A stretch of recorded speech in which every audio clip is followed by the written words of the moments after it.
Welcome to the Tech Law Podcast, where we explore legal issues affecting technology companies, from startups to the giants. If it's tech and it's legal, we talk about it here. The show is presented by Pillar Legal. We help tech leaders protect their companies so they can focus on innovation and growth.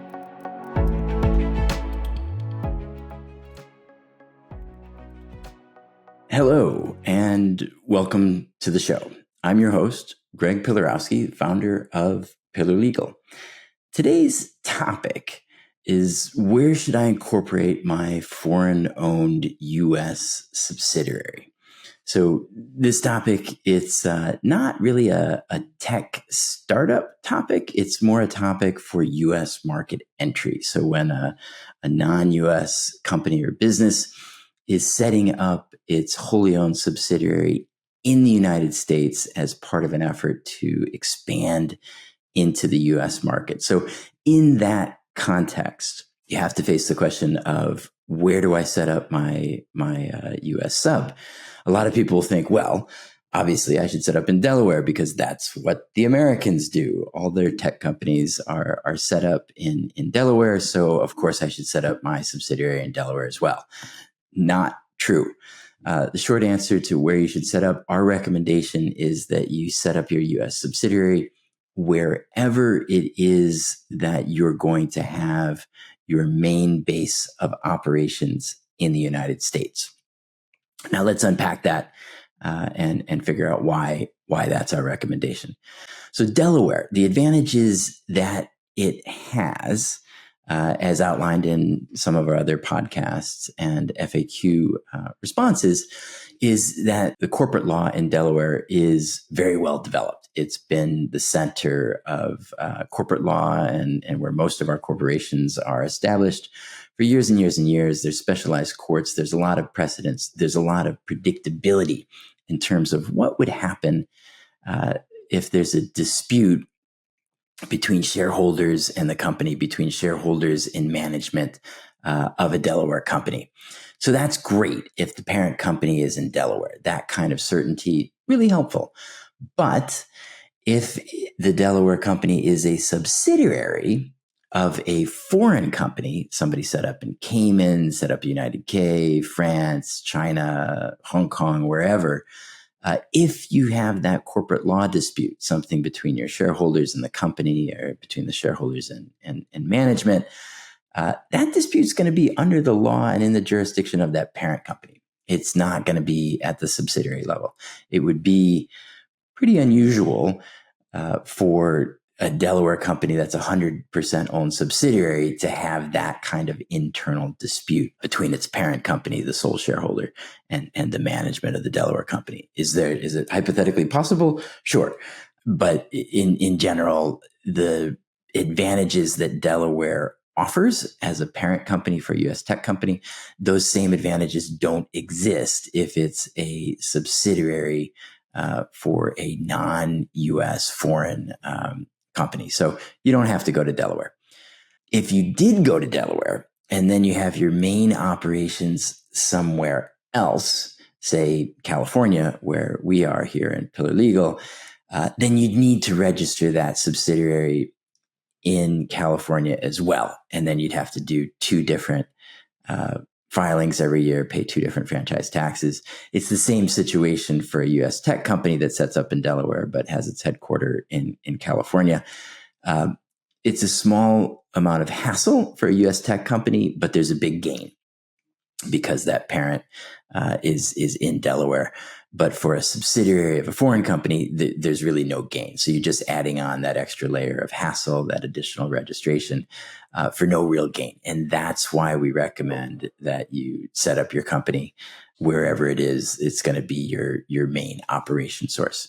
Now, if you have more than one headquarters, more than one main operation sources in the United States, then there is a possibility that you would need to register your subsidiary in multiple states in the United States. So if you have your main headquarters in Hong Kong or in California, but then you're operating or doing business in, we say, Illinois, New York, you might have to register in those other states.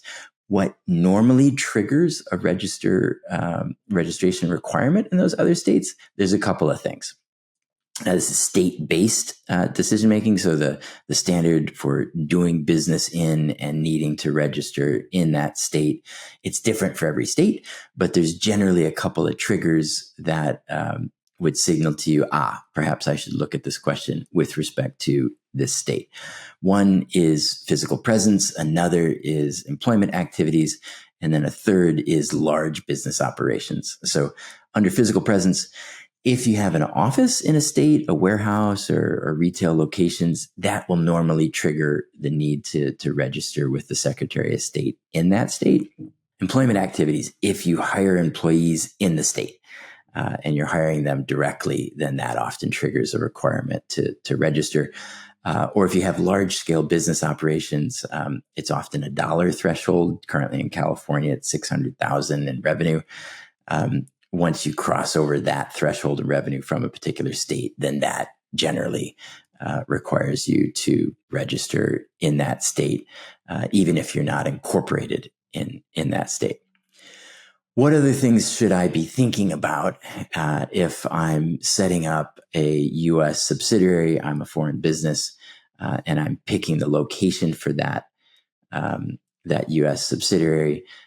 It's going to be in my headquarters, but what else should I be thinking about when I set up my headquarters?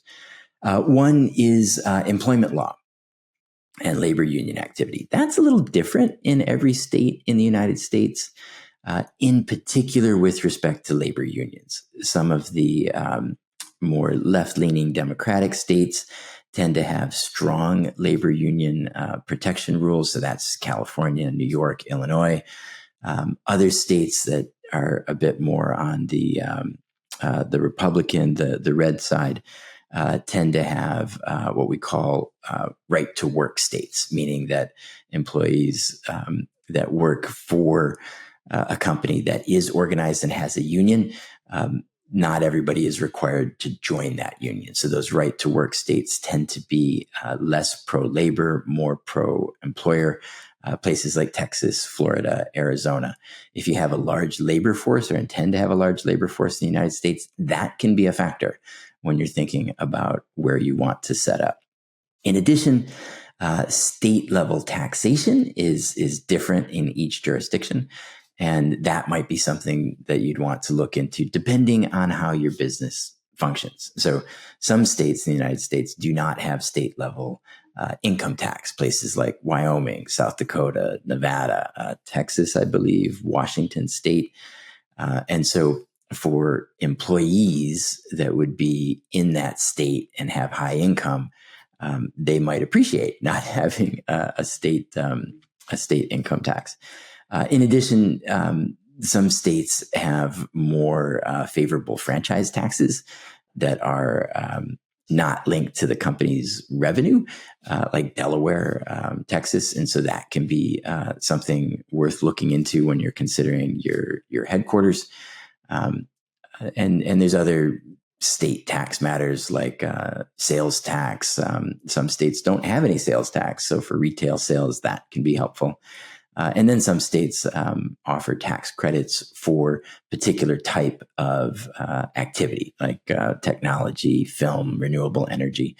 So all of those things can go into the research that you do, depending on the type of business that you run when you're choosing a U.S. headquarters. One other question that often comes up for us when foreign clients are establishing their operations in the United States is they say, should I set up multiple U.S. subsidiaries, perhaps one in every state where I'm operating?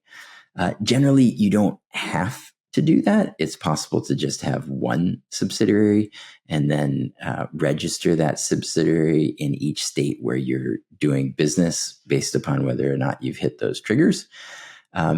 But there might be reasons why you would want multiple subsidiaries. If, for example, you're running different lines of business, one is a manufacturing business, one is a retail business, it might make sense to keep those two separate so that the liabilities from one business don't impact the assets of the other business. So that's a a structural thing that you could consider. In addition, if at some point you want to sell one business unit without selling the other business unit, having them in different entities can be useful.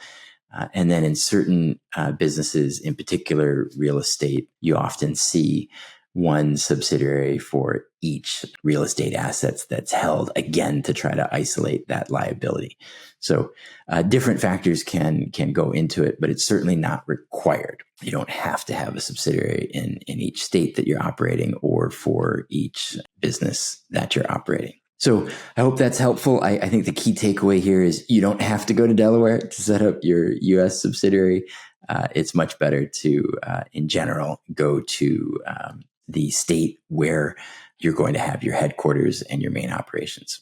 Thank you. The Tech Law Podcast is presented by Pillar Legal. For more information about tech, startup, and video game law, visit our website.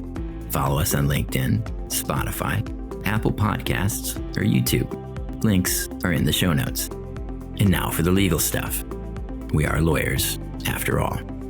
This podcast is for educational purposes only. The information presented in the show should not be construed as legal advice. And listening to the show does not establish an attorney-client relationship. In addition, the information presented has not been updated since the episode publication date. It may be required to be updated or customized for particular facts and circumstances. Any views expressed by guests are not necessarily the views of Pillar Legal. If you need help with any legal matter, be sure to consult an attorney. And if you don't have one, consider contacting us. This podcast episode may be considered attorney advertising under applicable law.